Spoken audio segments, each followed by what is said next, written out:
Welcome back to the IDP Plus Waiver Wire show for week 2. We saw a lot of positions shake out. I have 6 linebackers under 5% owned, 6 defensive line under 15% owned, and 8 defensive backs under 10% owned on Yahoo to help you out for week 2. Let's get right into it.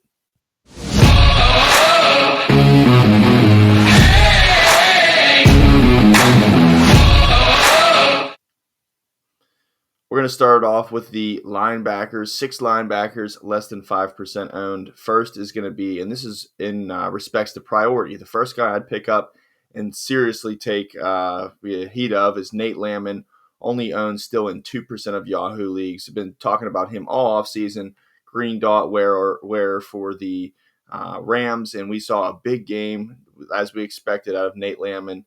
We finally saw 6 solo tackles, 4 assisted tackles for a combined double-digit tackle game, and a forced fumble, by the way. This is not a fluke. Nate Landman, 3 forced fumbles over his last 2 years, so 6 forced fumbles over the last 2 years, and now you can call it 7. Nate Landman, time to take him serious, absolutely borderline LB1, week 2 versus Tennessee. My second guy, 4% owned, is Christian Roseboom, needs to be owned in more leagues. He played 100% snaps versus Jacksonville, 8 tackles, 7 of those were solos. I'd consider Roseboom a linebacker 1, borderline LB1, LB2, week 2 versus Arizona. Third guy, Tyrel Dodson, owned in only 3% of Yahoo leagues. We saw him accumulate 13 tackles, 6 solos, 7 assisted, with a tackle for loss versus Indianapolis on 100% of snaps, which is most encouraging out of this performance, as well as the double-digit tackle game. But nonetheless, Tyrel Dodson playing 100% of snaps. Game script was great. The Miami Dolphins got the ball run down their throat. They lost 8-33. So these numbers are a little bit skewed, but still, nonetheless, don't expect Tyrel Dodson to get double-digit tackle games every week. But for week 2, he should be a solid linebacker 2 for your IDP leagues. Moving into a little bit deeper leagues, Devin White had 11 combined tackles, 8 solo, 3 assists in a tackle for loss versus New England in 100% of snaps played. Devin White is only owned in 1% of Yahoo leagues, and I think he should be started as a LB2, a sturdy LB2 in week 2 versus the Chargers. I think that Devin White, now we've seen him be 100% of snaps, supposedly was the green dot. Jermaine Pratt was in the 90s, but low 90s. So as of right now, Devin White is the linebacker 1 in Vegas. Moving on to another fringe guy, I think could be a borderline LB2 or if not LB3, and that's SirVocea Dennis, owned in 0% of Yahoo leagues. I had mentioned him as a sleeper this year. He is somebody, when he's on the field and playing a bunch of snaps, he can definitely rack up the tackles, and that's what he did on 95% of tackles. 10 tackles, first double-digit game for SirVocea Dennis, 7 solos, 3 assists, 2 tackles for loss, and a pass defense versus Atlanta. Again, borderline LB2, LB3 versus Houston in week 2 on 95% of snaps. Last but not least for the linebackers, Demetrius Knight Jr., only owned in 2% of Yahoo leagues. Knight had a big game with 10 total tackles, 8 solos, 2 assists, and a pass defense versus Cleveland on only 76% of snaps.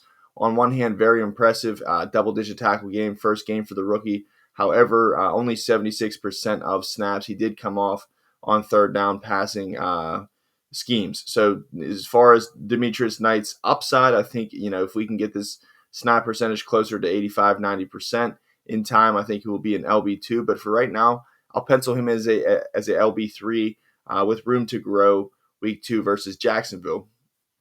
Moving on to the defensive lineman. First guy, I had mentioned him last week. Hope you grabbed him. Curtis Granderson was the big waiver wire gem this week, and he had 5 solo tackles, 1 assisted tackle for a combine of 6 with 1.5 sacks versus Arizona. Now, Curtis Granderson is not somebody that, to take lightly. He had 139 tackles and 14 sacks over the last 2 seasons. Almost at an average of 69.5 tackles over those last 2 seasons with 7 sacks apiece.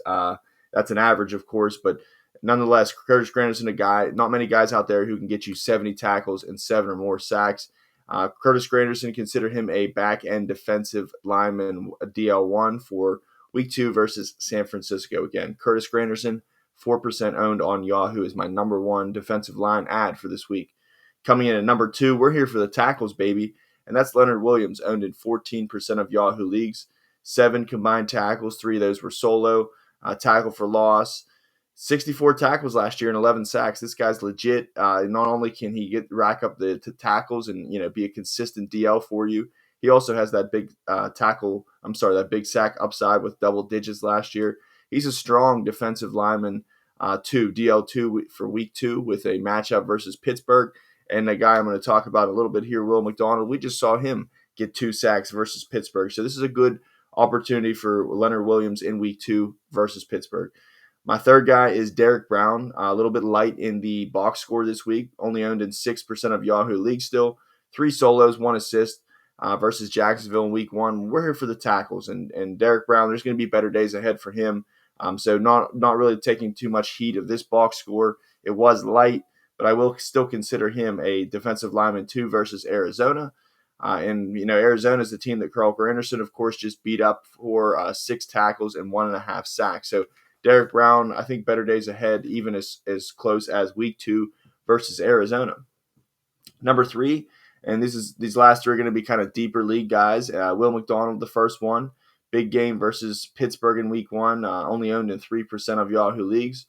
In week 1, had 3 tackles and 2 sacks.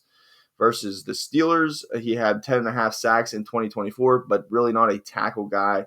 So kind of a solid all-or-nothing play. Can have a 2-game, 3-game sack even any given week. So I would consider him a back-end DL2, more comfortably a DL3 in week 2 versus Buffalo.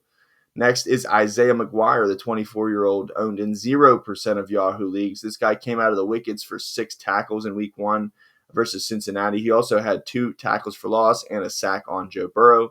I would consider Isaiah McGuire as a kind of like a dart throw as a DL3, maybe a more bankable DL4.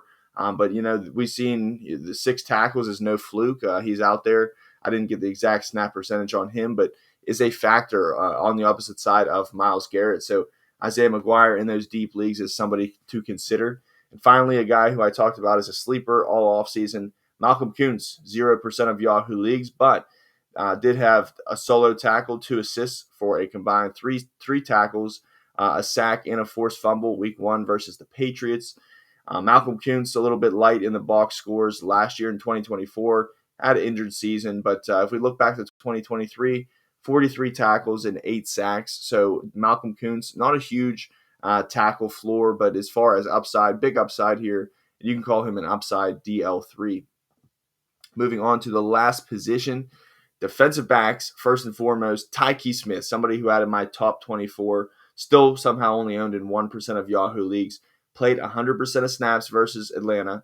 He had 11 tackles, 7 of those were solo. Tyrel Smith is not a stranger to double-digit tackle games. He actually led the Buccaneers in tackles with 11. I would consider Tyrel Smith a high-end DB2 with DB1 upside eventually, but DB2 versus Houston in week 2. Next is Chemarri Connor. Looks like the starting safety for the Chiefs. He had 10 tackles. 7 of those were solos, 3 were assists versus the Chargers.